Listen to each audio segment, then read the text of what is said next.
You must be able to define what an experience is before you can design one. Although experiences are commonplace, they are also complex, making them a bit tricky to define. In its simplest form, an experience is consciousness of ongoing interaction.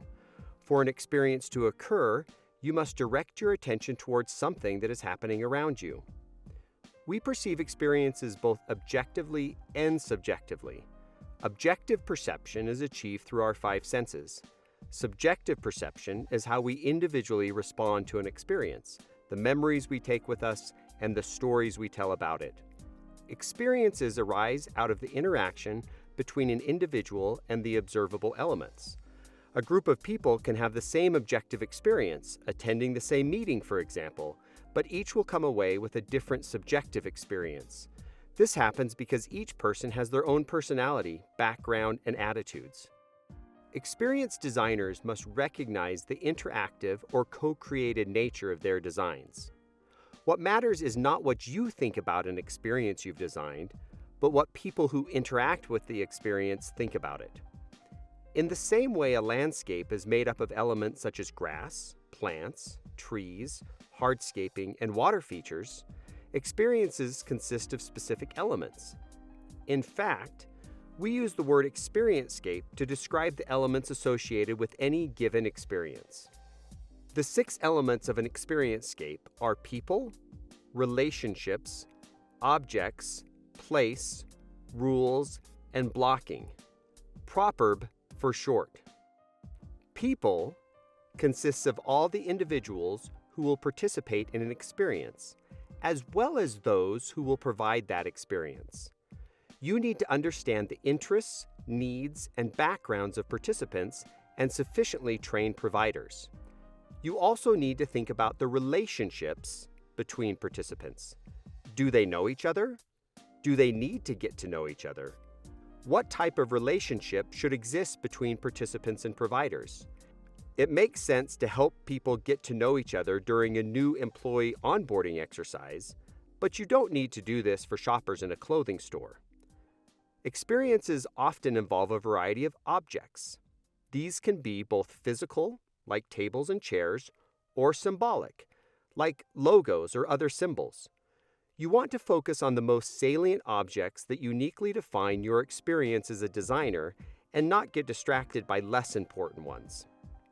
The place, whether real or virtual, where an experience occurs, will situate the experience in your participants' memories.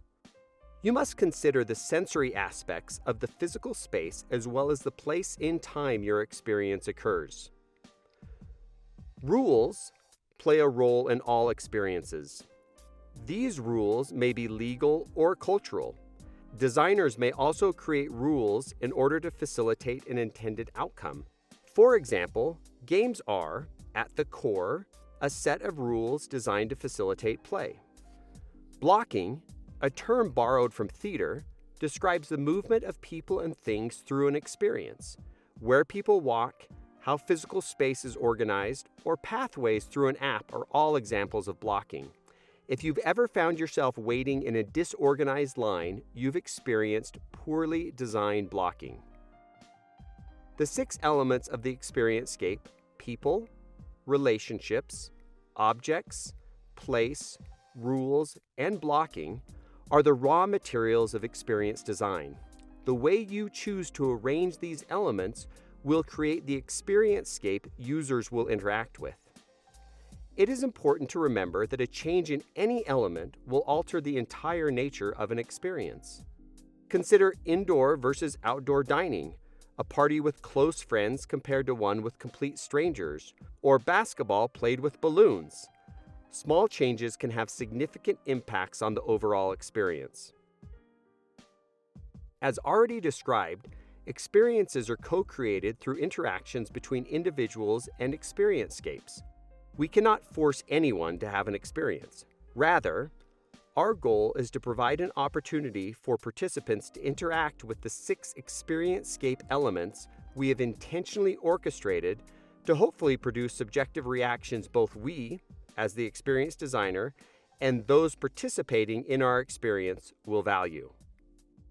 When an individual embarks on an experience journey, grocery shopping for example, they engage in a sequence of smaller experiences such as driving to the store, entering the store, selecting items they want to buy, checking out, paying, etc. We can think of these sequential steps as micro experiences that make up the larger macro experience of grocery shopping.